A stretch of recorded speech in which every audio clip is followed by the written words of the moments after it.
Vous n'avez aucun réseau de contact dans le secteur que vous souhaitez prospecter. Vous voulez donc mettre en place une stratégie de prospection sur les réseaux sociaux et en particulier sur LinkedIn.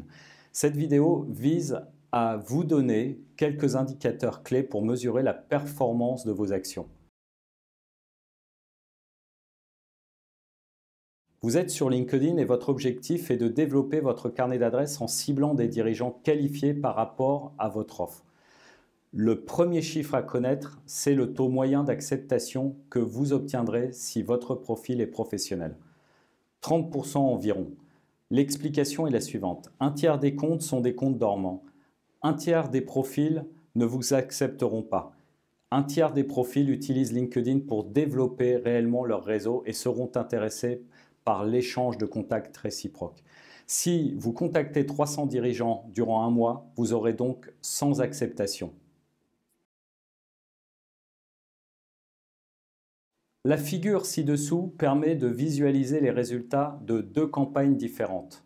En fonction de l'envoyeur et du sujet du mail, le pourcentage d'ouvreurs varie de façon très importante. Le contenu du courrier est également très important pour inciter à l'action. Prenons un pourcentage moyen de cliqueurs de 2%. Si initialement vous avez contacté 300 dirigeants, dont un tiers ont accepté la relation avec vous, seuls 2 d'entre eux cliqueront sur votre mail quand vous les solliciterez.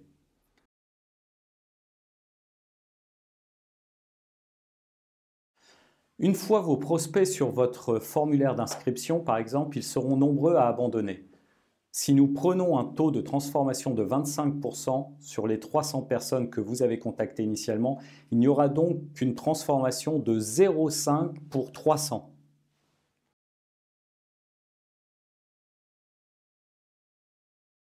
Les quelques points suivants visent à améliorer l'efficacité de votre action.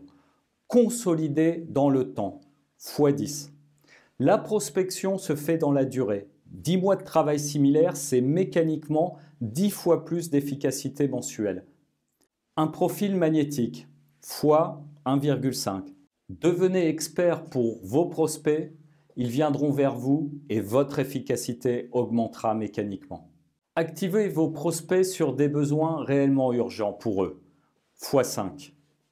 Le pourcentage de cliqueurs peut être multiplié donc au moins par 5 si vous êtes vraiment mis dans la tête de vos prospects pour identifier ce qui est critique pour eux. Faciliter et inciter à la transformation, x 2. Levez les obstacles qui empêchent vos prospects de passer à l'action. Vous pouvez doubler ainsi le taux de transformation. Donc, à titre indicatif, en ayant mis en place ces actions au bout de 10 mois, vous obtiendrez un nombre de transformations de 75 au lieu de 0,5 le premier mois.